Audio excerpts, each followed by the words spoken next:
हरे कृष्णा। आप सभी का न्यू शरणागति चैनल पर हार्दिक स्वागत है। आज हम मोक्षदा एकादशी के बारे में वर्णन करेंगे। मोक्षदा एकादशी दो कारणों से विशिष्ट है। पहला, मोक्षदा एकादशी के दिन भगवान श्री कृष्ण ने अर्जुन को कुरुक्षेत्र के युद्ध स्थल में श्रीमद् भगवद गीता का उपदेश दिया था। और दूसरा, इस दिन जो मनुष्य कोई योग्य पुरुष को भगवद गीता का ध्यान करता है, उसे भगवान का बहुत सारा आशीर्वाद मिलता है।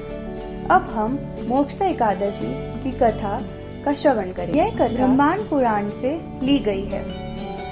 युधिष्ठिर महाराज ने भगवान श्री कृष्ण से बोला, हे त्रिलोकीनाथ, मैं आपको सादर प्रणाम करता हूँ। कृपा करके मुझे मार्गशीर्ष मास में शुक्ल पक्ष में आने वाली एकादशी का नाम बताइए तथा उसका महत्व क्या है वह बताइए। भगवान श्री कृष्ण ने बोला, हे युधिष्ठिर, आपने अति उत्तम प्रश्न किया है, इससे आपकी ख्याति होगी। मार्गशीर्ष मास के शुक्ल पक्ष में आने वाली एकादशी को मोक्षदा एकादशी कहते हैं। यह एकादशी श्रद्धालु भक्तों को समस्त पाप फलों से मुक्त करके पवित्र बना देती है तथा मोक्ष प्रदान करती है। अब मैं आपको इस एकादशी की अद्भुत कथा सुनाता हूँ। इस कथा के श्रवण मात्र से अश्वमेध यज्ञ करने का फल प्राप्त होता है। इस फल की प्राप्ति से मनुष्य के पूर्वज, माताएं, पुत्र तथा अन्य संबंधी जो नरक में यातनाएं भोग रहे हैं, वहां से मुक्त होकर स्वर्ग में जा सकते हैं। प्राचीन काल में एक अत्यंत सुंदर चंपक नगर हुआ करता था।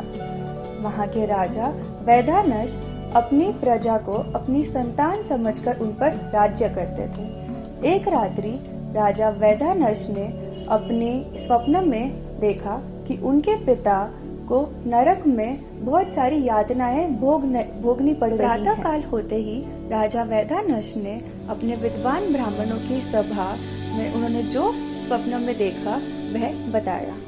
राजा ने कहा, कल रात्रि में मैंने अपने पिता को नरक में दुख भोगते हुए देखा और उन्होंने मुझसे कहा, हे पुत्र, मुझे इस नारकीय परिस्थिति के दुखों से कृपा करके बचाओ। राजा ने कहा, हे श्रेष्ठ ब्राह्मणों, मुझे कृपा करके बताए कि मैं ऐसा क्या करूं जिससे मेरे पिता उस नारकीय परिस्थिति के दुखों से मुक्त हो जाए। जब से मैंने अपने पिता को यातनाएं भोगते हुए देखा है नरक में, मुझे बहुत अशांति हो रही है। मेरा शरीर दुख तथा भय से तप रहा है। मैं किस प्रकार का दान, तप, व्रत, ध्यान तथा विग्रह सेवा करूं जिससे मेरे पूर्वजों को मुक्ति मिल सके। विज ब्राह्मणों ने कहा, हे राजन, यहाँ से थोड़ी ही दूर पर पर्वतीय वन में महान ऋषि पर्वत मुनि का आश्रम है। आप उनके पास जाइए। वे भूत, वर्तमान तथा भविष्य के ज्ञाता हैं। वे निश्चय ही आपकी समस्या का समाधान देंगे। यह सलाह सुनकर दुखी राजा उसी समय पर्वत मुनि के आश्रम की ओर चल दिए। आश्रम में पहुंचकर राजा वैखानस ने पर्वत मुनि को बहुत सारे ब्राह्मणों की सभा में बैठे देखा। राजा ने पर्वत मुनि को साष्टांग प्रणाम किया। पर्वत मुनि ने उनसे उनका कुशल क्षेम पूछा। तब राजा ने पर्वत मुनि को उत्तर दिया, हे तेजस्वी तथा महान ऋषि, के मार्गदर्शन के लिए मैं यहाँ आया हूँ। कृपा करके मेरी समस्या का समाधान कीजिए। ऐसा सुनते ही ऋषि पर्वत मुनि ने अपनी नेत्र बंद किए और राजा के भूत, वर्तमान तथा भविष्य पर ध्यान लगाया। कुछ क्षणों के बाद महान ऋषि ने अपने नेत्र खोले और वे बोले, हमारे पिता ने अपने पूर्व जन्म में एक महान पाप किया है। उसी का फल वे अभी नरक में भोग रहे हैं। अपने पूर्व जन्म में तुम्हारे पिता ने अपनी पत्नी के साथ उसके ऋतु काल में जबरदस्ती संभोग किया। वो स्त्री ने मना भी किया, उसने रोका भी कि मेरे ऋतुकाल को अब जबरदस्ती मत रोकिए, लेकिन उसने नहीं सुना और इसी कारण वह अभी अपना नरकीय जीवन भोग रहा है। इन्होंने पाप के कारण अब तुम्हारे पिता को नरकीय स्थिति में यातनाओं को भोगना पड़ रहा है।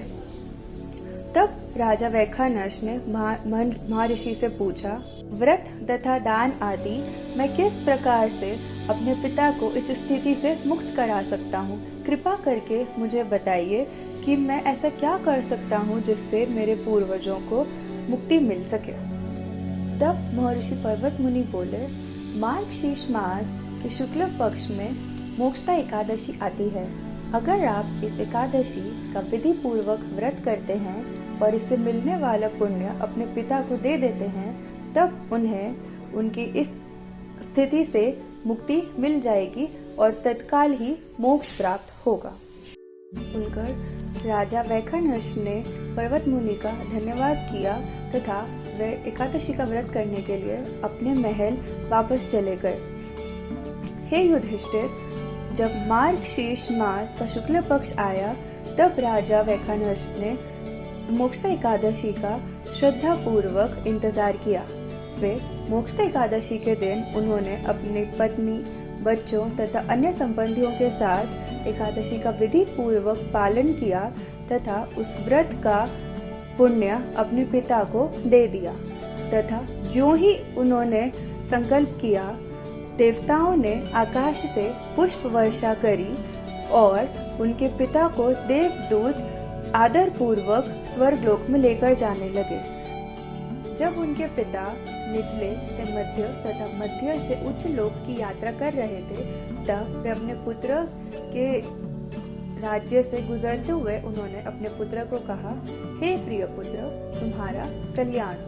अंत में वे स्वर्गलोक पहुँचे, जहाँ वे अपने अभी प्राप्त पुण्य के कारण भगवान श्री कृष्ण की भक्ति कर सकते हैं तथा अपने जीवन के अंतराल में वे भगवत धाम भी लौट सकते हैं। इस प्रकार मार्गशीर्ष मास के शुक्ल पक्ष की एकादशी या मोक्षदा एकादशी का ब्रह्मांड पुराण से महात्म्य संपन्न हुआ। हरे कृष्ण।